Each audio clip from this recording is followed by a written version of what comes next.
ఆశయాలు ఉన్నాయి. అవన్నీ ఈ గవర్నమెంట్లో ఖచ్చితంగా నెరవేర్చుకుంటామని మాకు లోకేష్ బాబు గారు, మా మంత్రి, విద్యాశాఖ మంత్రి లోకేష్ బాబు గారు ఖచ్చితంగా సంతోషం. Thank you. తర్వాత ఈరోజు ముఖ్య వ్యాఖ్యాత శ్రీ అశోక్ గారు, బీజేపీ నాయకులు శ్రీ కొత్తూరు సుబ్బారావు గారు.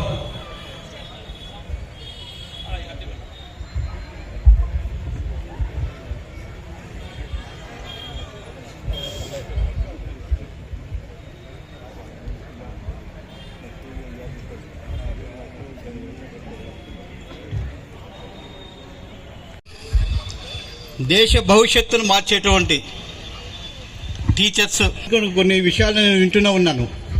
మా సమస్యలు ఏవైతే ఉన్నాయో, ఎవరైతే ఆ సమస్యలు తోడు ఎడిషన్గా ఇంకో విషయం చెప్తాను మీకు. దేశ భవిష్యత్తును మార్చేటువంటి వాళ్ళు మీ టీచర్స్. దాదాపు దేశంలో 90% విద్యావంతులు ఎప్పుడైతే తయారవుతున్నారో ఆ దేశ భవిష్యత్తు యొక్క ప్రజలకు ఏం కావాలి, అదేవిధంగా ఇక్కడ టీచర్స్కి ఏం కావాలి, ఆ సమస్యలు పరిష్కరించేటటువంటి వ్యక్తి ఎవరైతే ఉన్నారో, దాదాపుగా 30 సంవత్సరాల చరిత్ర కలిగి ఒకే పార్టీని నమ్ముకొని ఒకే ఒక ఆలోచనతో ఈ రాష్ట్రాన్ని దిశని మార్చేటువంటి శక్తి కేవలం ఒక్క నాయకుడికే ఉందనేటువంటి ఆలోచన చేసి ఎప్పుడు లేనటువంటి విధంగా 164 సీట్లతో కూటమి ప్రభుత్వాన్ని ఎన్నుకున్నటువంటి పరిస్థితులు.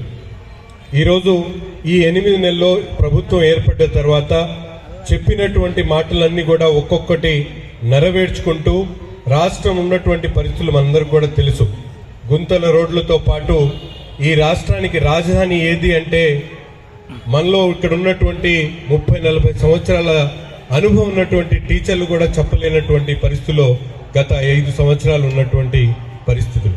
కానీ ఈరోజు మన దగ్గర చదువుకుంటున్నటువంటి యూకేజీ పిల్లవాడిని కూడా ఈ రాష్ట్రానికి రాజధాని ఏది అంటే గర్వంగా అమరావతి అనేటువంటి విషయాన్ని చెప్పగలిగినటువంటి స్థాయి ఈరోజు 8 నెలల్లో ఈ ప్రభుత్వం ద్వారా వచ్చిందా లేదా అని మిమ్మల్ని అందరినీ కూడా అడుగుతా ఉన్నా. ఈ ఒక్క విషయంలోనే మేధావులుగా ఉన్నటువంటి మీరు, చదువుకున్నటువంటి వాళ్ళు, సమాజాన్ని మార్చగలిగినటువంటి మీరందరూ కూడా ఈ కూటమి ప్రభుత్వం యొక్క గొప్పతనాన్ని మీరందరూ కూడా ఆలోచించాల్సినటువంటి అవసరం ఉంది. సమాజంలో ఉన్నటువంటి ప్రతి ఒక్కరు కూడా ఏదో ఒక అవసరం ఉంటుంది.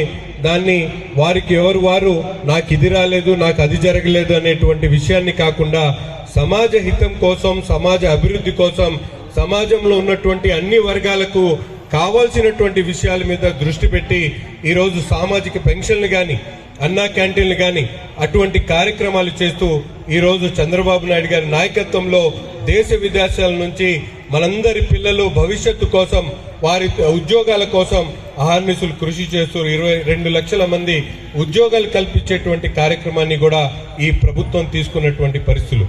అందుకని ఇటువంటి మంచి ప్రభుత్వం ఇంకా ముందుకు సాగాలంటే ఈ మంచి ప్రభుత్వాన్ని నడిపిస్తున్నటువంటి మన నాయకుడు చంద్రబాబు నాయుడు గారికి వెన్నుదన్నుగా మనందరం కూడా నిలబడాలంటే ఈరోజు ఆలపాటి రాజేంద్ర ప్రసాద్ గారి గెలుపు ఆయనకు ఒక స్ఫూర్తి అవుతుందని మీ అందరికీ కూడా తెలియజేస్తూ, అటువంటి కష్టపడుతున్నటువంటి 74 సంవత్సరాలు కలిగినటువంటి చంద్రబాబు నాయుడు గారు కానీ, ఈరోజు పవన్ కళ్యాణ్ గారు కానీ, నరేంద్ర మోడీ గారి నాయకత్వంలో ఈరోజు రాష్ట్రం పూర్తిగా అభివృద్ధి చెందాలంటే ఒక పక్కన వైజాగ్ స్టీల్ ప్లాంట్ కానీ, పోలవరం కానీ, సెంట్రల్ జోన్, రైల్వే జోన్ కానీ ఇవన్నీ కూడా 5 సంవత్సరాల్లో చెప్పడానికి కూడా, ఆలోచన చేయడానికి కూడా అవకాశం లేనటువంటి పరిస్థితుల్లో ఈ 8 నెలల్లో ఈ కూటమి ప్రభుత్వం తీసుకొని వచ్చినటువంటి విషయాలన్నీ కూడా మనం దృష్టిలో పెట్టుకోవాల్సినటువంటి అవసరం ఉంది.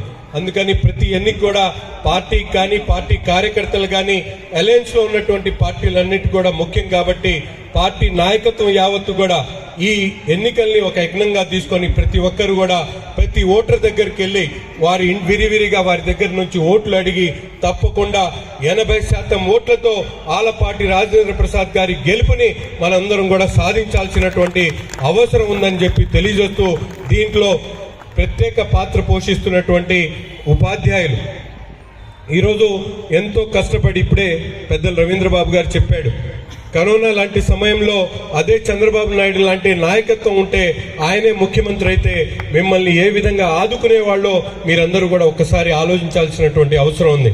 జగన్మోహన్ రెడ్డి గారు ఈరోజు కరోనా లాంటి మహమ్మారిలో ప్రభుత్వ ఉద్యోగస్తుల్ని ఉపాధ్యాయుల్ని వైన్ షాపుల దగ్గర నిలబెట్టి వారిని అవమానపరిచినటువంటి పరిస్థితులు. కానీ ఈరోజు ఇన్ని సంవత్సరాల తర్వాత మీరు కొన్ని డిమాండ్స్ చెప్తా ఉన్నారు.